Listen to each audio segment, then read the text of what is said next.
Hello friends, आज हम plant based protein के बारे में बात करेंगे। प्लांट बेस्ड प्रोटीन में सबसे बेस्ट सोर्स होता है दालें। तो आज उन दालों की बात करेंगे जो एज ए किडनी पेशेंट हम अपने डाइट में शामिल कर सकते हैं।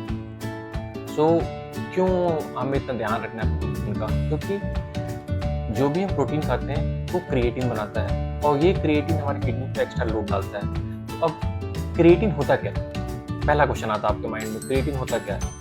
क्रिएटिन जो भी हमारी बॉडी वेस्ट प्रोडक्ट बनाती है उसे क्रिएटिन बोलते हैं। अब क्रिएटिन, दूसरा क्वेश्चन आपके माइंड में आ रहा होगा, क्रिएटिन बनता कैसे? क्रिएटिन जब भी हम कोई प्रोटीन खाते हैं वो प्रोटीन हमारे लीवर को जाता है और लीवर क्रिएटिन बनाता है। ये क्रिएटिन से हमारी बॉडी को मसल्स को एनर्जी मिलती है और जो भी एक्स्ट्रा वेस्ट प्रोडक्ट बचता है उसको हमारी किडनी फिल्टर करती है।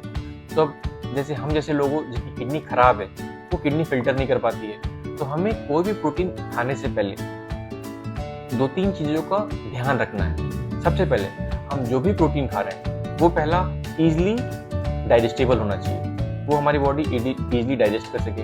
दूसरा, हमारी बॉडी उसको ईजिली एब्जॉर्ब कर सके, उसे मैक्सिमम उसमें प्रोटीन जो कंटेंट उसको यूज कर सके। तीसरा, सबसे मोस्ट इम्पॉर्टेंट, सबसे कम वो वेस्ट प्रोडक्ट बनाए।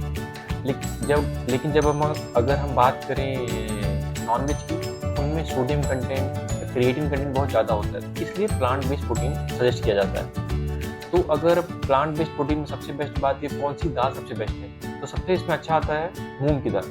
मूंग की दाल हमारी प्रोटीन की रिक्वायरमेंट भी पूरी करता है। दूसरा, इसमें लो पोटेशियम, लो फास्फोरस होता है और ईजिली डाइजेस्टेबल भी होता है। तो मूंग की दाल प्रेफर होता है एज ए किडनी पेशेंट। अब अगर आप बात करो एज एक नॉर्मल ह्यूमन बीइंग की क्या प्रोटीन रिक्वायरमेंट होती है, एक नॉर्मल ह्यूमन बीइंग 0.83 ग्राम पर केजी के हिसाब से प्रोटीन रिक्वायरमेंट होती है।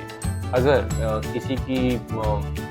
किसी का वेट अप्रॉक्स एज्यूम करो 60 केजी है, उसको अराउंड 48 ग्राम का प्रोटीन चाहिए होता है। अब एज ए किडनी पेशेंट ये रिक्वायरमेंट चेंज हो जाती है। ये डिपेंड करता है हमारे GFR के ऊपर कि अभी करेंटली GFR क्या चल रहा है। अगर आप एक नॉर्मल मूंग की दाल बात करो, अगर 30 ग्राम, एक बाउल अप्रॉक्स 30 ग्राम होगा, उसमें बात करो तो 6 ग्राम का प्रोटीन होता है। अब डिपेंड GFR कैसे होगा। अब GFR, इसके लिए मैं एक किडनी फाउंडेशन की रिपोर्ट अटैच कर रहा हूँ, आप देख सकते हैं, उसका लिंक भी डिस्क्रिप्शन में, आप जाके वहाँ पढ़ भी सकते हैं।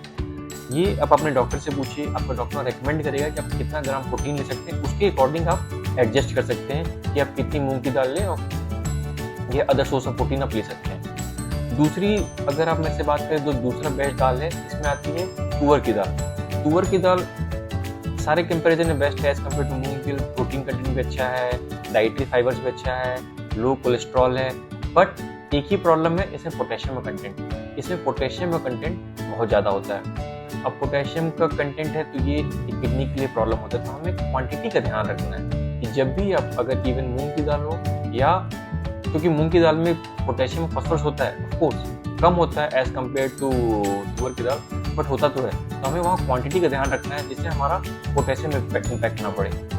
इसके लिए हमें क्या करना है, एक सिंपल तरीका है, आपको ओवरनाइट सोक करके रखना है। अगर आप दाल को ओवरनाइट सोक करके नेक्स्ट डे कुक करते हैं तो उससे पोटेशियम और फास्फोरस का कंटेंट कम हो जाएगा, जिससे आप थोड़ी आराम से खा भी सकते हैं और जिससे आपको पोटेशियम भी हिट नहीं होगा। अब ऐसी कौन सी दालें हैं जो हमारे किडनी को इम्पैक्ट करती है?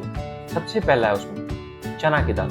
अब चना की दाल हैवी होती है, उसमें किडनी पे हमारा एक्स्ट्रा लोड पड़ता है, उसमें बहुत हैवी मिनरल्स होते हैं जिससे हमारी किडनी को फिल्टर करने में बहुत प्रॉब्लम होती है, तो आपको उसको अवॉइड करना है। दूसरी है मसूर की दाल। मसूर की दाल full of potassium, copper, iron, other nutrients होता है, तो इसे हमें अवॉइड करना है। और तीसरी दाल होती है उड़द की दाल, इससे हमारा यूरिक एसिड बढ़ता है। तो हमें इन 3 दालों को अवॉइड करना है। हमारी बेस्ट दाल है मूंग की दाल और उसके बाद हम अगर बहुत हुआ तो तुअर की दाल ले सकते हैं। अगर आप मेरी बात करें तो मैं ओकेजनली मैं मूंग की दाल लेता हूँ, मैं तुअर की दाल नहीं लेता हूँ because of my potassium content. और आप अपने डॉक्टर के एडवाइस के अकॉर्डिंग या डाइटिशियन के अकॉर्डिंग आप ले सकते हैं जो भी वो आपको एडवाइस करें।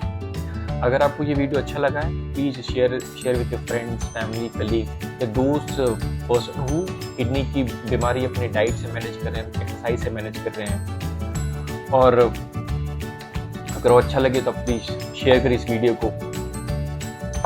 आगे आने वाली वीडियो में मैं और ऐसी वीडियोस बनाऊंगा जिसमें मैं डिफरेंट डाइट के बारे में या अपने एक्सरसाइज के बारे में बताऊंगा, जिससे आपको भी हेल्प होगा अपनी मैनेज करने में, अपनी डाइट मैनेज करने में। और अगर अच्छे से मैनेज करें तो आप मुझे बताइए, आई विल ऑल्सो ट्राई।